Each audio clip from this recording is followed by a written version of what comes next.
Hello, today I'm going to talk about methylation and detox, why it's important and why it's connected to depersonalization. So, this is quite a big topic. There is a lot of things to go through. I'm going to try and explain things as simple as I can. And I basically don't have a lot of knowledge myself on it, but I do know the basics of it, so it might make it easier if you're just beginning to understand how the body works in terms of derealization and things. It might make it easier for you to understand. First thing I will say is that this book, this is Ben Lynch, Dirty Genes, has massively influenced my recovery. So basically everybody has a genetic status, and from your mother and father you've been given chromosomes for each DNA. So it's possible to have DNA that has problems with detox and impaired detox abilities. So these genetic mutations are called Mthfr and COMT, so that's COMT. There is also others that affect your ability to process histamine, which is, I believe, DAO. And again, I'm going to reference from this book because off the top of my head I don't know. But the main ones we're going to look at are Mthfr and COMT. So personally I have a slow COMT, so that means I am homozygous for 2 variations of COMT. There is 3 main variations that they look at, but the 2 main ones, I have a slow production of COMT. So COMT basically allows the body to break down certain, not neurotransmitters, but things like dopamine, adrenaline and estrogen. So I have a more difficult time processing these things because generally what happens is COMT helps the body process estrogen, dopamine and adrenaline and turns them into methylated versions of them, and then they're able to be expelled from the body.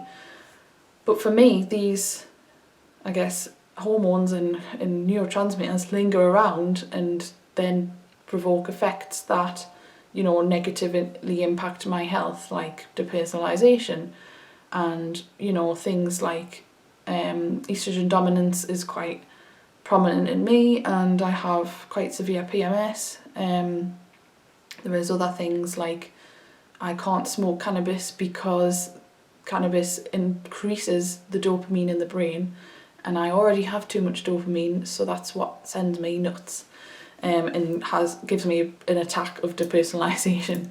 Basically, cannabis is probably seen as a neurotoxin to some genetics. In my body it is, and it's not able to process it, so it kind of just boosts me with dopamine, and I've already got too much, so that can create negative effects. Also, so if you do have problems smoking cannabis, you could well have a slow COMT. So it's recommended that people with slow COMTs don't smoke cannabis. It's other drugs, cocaine and things. Like I've tried them like a few times, I'll admit, and I've just never been comfortable with it. I've always had horrible experiences with drugs, and it's just totally put me off taking any drugs, which is good. But I found that other people, you know, don't get the anxiety and the hangovers and the come downs that I get, but that's because I can't process the toxins. So that's for the COMT. For the Mthfr, that basically means that you don't methylate things like, well, toxins, heavy metals, and like any toxins that you come in contact with need to be methylated in order for them to be able to be processed through the body. So Mthfr means that you've got an issue with methylation. I have the C677T heterozygous gene. The other ones are okay. So, but combined with the COMT, it basically means that I'm going to struggle to process toxins. That's all it is. So there is things you can do if you do have these genes, because this scared me at first, and I was thinking, like, does that mean I'm going to always have trouble? Like, is there nothing I can do? Am I going to have to avoid all these things my whole life? Like, I can't drink caffeine because it just makes my heart pound. I feel really anxious, so I've avoided caffeine for years, and now I know it's because adrenaline does not get processed through me. I've got a naturally high level of cortisol as well, which again is linked to my adrenal glands overproducing and not being able to process those things. So this book, I would definitely recommend you get it, regardless of whether or not you've had tests for your genetics. There is different symptoms of things that can basically tell you whether or not you have problems with those genes. So where this comes in with depersonalization is that basically when you're depersonalized, for me, I feel like you're intoxicated.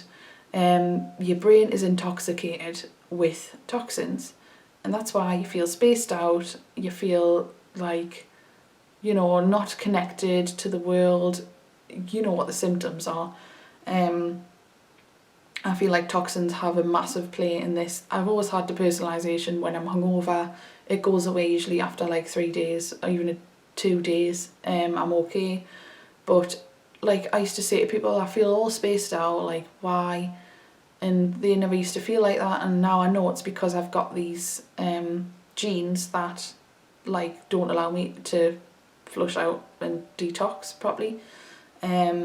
That's why I've had a massive problem with having a mercury fill-in. 6 weeks into having the mercury fill-in, I had this massive depersonalization episode, which I was stuck in for months. Like now it's been about 10 months, and it's only been about a month since I've started to like gradually improve. And that's around about the time I had the fill-in out. But it's basically just been like feeding me mercury vapor, which has been going into my body and inhibiting the production of all sorts of like genetic works that generally help my body detox. So it's basically inhibited the natural flow of my body, and it's basically been stored in my cells rather than being methylated and put out. So in MTHFR and COMT is such a common SNP to have, but not everyone experiences depersonalization. Like it could come in other forms like chronic fatigue, MS, fibromyalgia. I've been diagnosed with that as well, because I experience a lot of pain in my back, and I've never known why, and it's always because I've just got toxins lingering around and doing damage. So the key is to basically limit the intake of toxins in your body. Toxins come from all sorts of sources, and I'll probably explain that in another video, because the methylation process and the toxins go hand in hand, but they are two totally different subjects as well. But you need to limit your exposure to toxins like altogether. If that means getting the fillings out as well, then you need to do that, because you've probably been likely to have this gene, and it explains why people experience depersonalization as a child, because they've been exposed to a small amount of toxins and the body's not been able to handle it since they were born. So and also babies can be born with mercury in the body and heavy metals from the mother because it's passed down through the fetus. So limit your toxins that you come in contact with, and then there is a lot of supplements and support that you can give your body, but it's mainly about eating healthy and not basically putting extra strain on your body by like eating processed foods and sugar. You need to eat like organic if possible, and if not, then eat basically things that are natural, like fruits and vegetables, and what you need to be healthy. And I'll probably make another video about specifically what I eat, because there's a lot of different diets I've tried. Some of them have actually made me worse that are supposed to help, so I'll explain why that's happened. Exercise is a good one as well because it helps you move, like get things working, and helps you to process things and flush out toxins. Any type of detox you can do, like saunas and dry body brushing and like salt baths and things, really help. Also sleep is a big one. You need to make sure you're getting like the right amount of sleep, not too much, not too little. And then there is supplements you can take depending on what genetic profile you have. So I have a COMT variation and a MTHFR variation. So normally with MTHFR you produce usually too much homocysteine, so you have a high homocysteine level in the body which creates inflammation, then creates symptoms. So in order to reduce the homocysteine levels you need to be methylating properly. So you need to have enough B12 and folate in the body. Folic acid, I've read a lot about that, is actually bad for you because especially if you've got this genetic mutation, it takes up the part in the body which folate should be. It's actually a synthetic product and you can't actually then absorb folate from natural sources. So I've actually got to avoid folic acid, so I can't eat like fortified foods like cereal and certain like yeast and things. So I have to eat a lot of leafy greens and like kale and spinach and stuff like that. But it's difficult because then I have to avoid thiols as well, which is foods that are rich in sulfur because that moves mercury around the body. So I have to get that balance right. It's funny because I was about 2 months into my really severe depersonalization episode. I went on holiday and for some reason I decided to buy, it was from Poland, a big tub of edamame beans. It was them, you know, them green kidney beans. I just really fancied eating them and I ate the whole lot. And I remember on the holiday, all of a sudden I felt really fine, like the anxiety was totally gone for about 3 days, and then it come back and whatever. I had no idea that it was anything to do with the beans, right? And these beans are the most high and rich in folate as anything you could eat. So basically I had improved my, I believe, methylation temporarily for 3 days by just eating like a massive portion of these beans. Like you might want to try it out yourself.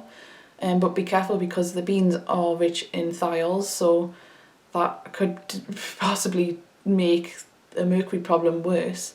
Because like the 3 days I felt better, I actually felt worse after that. So it's just about getting the balance right. But yeah, that's why a lot of people who've been deficient in B12, like I've read in the Depersonalization group on Facebook that people have sorted that problem out by injecting B12 or taking like a massive dose of B12 supplement, and that's because your body's then able to methylate better and process toxins. So these people have obviously had a higher toxic burden level than their body's ability to methylate them, and because that toxic burden level's been worse and that's been depleted, because they've increased their ability to methylate, the balance has been corrected and then they've been able to reduce the toxins again and feel okay. So that's my take on why that's happened. So that's why I'm taking 2,000 milligrams of hydroxy B12, because my COMT variation means that I don't tolerate methyl donors very well. So methylated vitamins like methylfolate, methylcobalamin is the methylated version of B12, as well as like SAMe, which is another methyl donor. So I have to avoid those things and actually take a different version like hydroxy B12 and folinic acid. But basically everything you need to know is in this book. So even if you haven't had your genes tested, definitely buy this and look at like what you can do to improve your detox status and your ability to basically get your health back. And especially if you suffer from other things like acne. Like my acne is absolutely terrible. It's getting a lot better now. Like last week when I started taking more supplements like molybdenum, always forget how to pronounce that, glycine and glutamine, my body's obviously been able to methylate a little bit better. Toxins haven't been lingering around as much, so my acne got a little bit better. But there's so many symptoms, and it's basically all down to like the body's ability to get rid of things that shouldn't be there. Especially if you've been to doctors and you've got all these symptoms and they've done tests and they've said nothing's wrong. Like doctors don't look into things like methylation. That's more of a holistic practice, but I believe that it should just be the paramount thing. But it's the same service that put mercury fillings in people's mouths, which is the second most toxic element on the earth. So who do you trust, really? I've kind of become my own doctor, and I've said this before, that I'll probably only ever go to the doctors now if I have a gunshot wound and I need the bullet removing. Like, I'm gonna have to just become my own doctor and do my own thing. But yeah, so I'll show you the status of my DNA in another video, and I'll also do the other tests that I've had to show you like what deficiencies I've had. I hope this makes sense, but if it doesn't, just buy that book. I got it from Amazon. It was like £8, and honestly, I haven't been able to put it down. It just makes so much sense. It mentions heavy metals in there, and I don't think he's got any knowledge of chelation, because again, that's like a different practice, but it is all tied in, because basically the reason why my depersonalization started is because the constant off-gassing of mercury from my filling was impairing my body's ability to methylate and detox. It's further slowed down my COMT, so I've had a build-up of not only mercury, which is a toxin, also dopamine and adrenaline, which has just been accumulating in my brain, and my body's just basically shut down, not being able to process it. So I've just been getting like more and more and more toxins that I haven't been able to process, and been getting like really sick through it. So again, once I balance out my ability to detox and actually my toxic burn level as well, I'm gonna like rapidly improve my health, hopefully. But I'm saying hopefully, I already know, because I already do feel a lot better anyway. But it's funny because before this happened, before I had the depersonalization, I used to say like I just feel like something's wrong. Like I'm anxious quite often. Like I've got fibromyalgia. I feel tired, exhausted all the time. Like my diet was terrible. Didn't exercise ever. I was drinking alcohol like 3 times a week. Smoked as well, and just done all these things. Like, was basically an accident waiting to happen. So I used to wish that I could go back to that feeling and feel normal, but actually now I realise that that was the reason why I had a panic attack and started the depersonalization, because I was basically accumulating all these toxins. So people have said, like, once they've totally corrected their methylation and detox and toxic burden level, they've actually felt better than they felt like since they were a child. And I can totally get that. Like, I can't wait because I know that's going to be the case. So I'm really excited, and you should be excited as well, because if you've searched high and low to see what on earth is going on and why you're depersonalised, you know, like some of you have had tests done, you've had, like, I know I've paid for psychotherapy, I've done like private EMDR, everything for trauma, and I just made up things that I believed was wrong, like, oh, maybe I'm traumatised because of my parents' divorce, like when I was 8, and then I focused on that, and I was just barking up the wrong tree for so long. So yeah, I just want to like totally open everyone's eyes to it.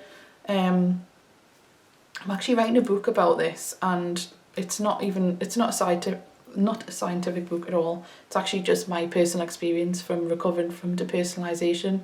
So I've wrote from like when it all begun, and I'm gonna keep writing till I'm like 100% recovered, and I'm going to take through each like stage I went through. So that'll be out, I don't know, maybe it's about a year's time. I'm not a writer at all, like I've never wrote a book before, but I've found myself in a position where I really want to share my story with the world and help other people who are suffering, because I know how it's not in existence and I know how awful it is. So hopefully this will help everyone out there. And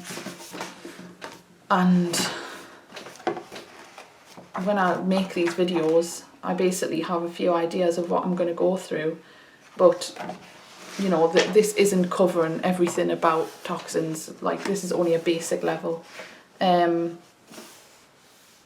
So what I recommend is buying that book, and if you can afford it, get a test from 23andMe.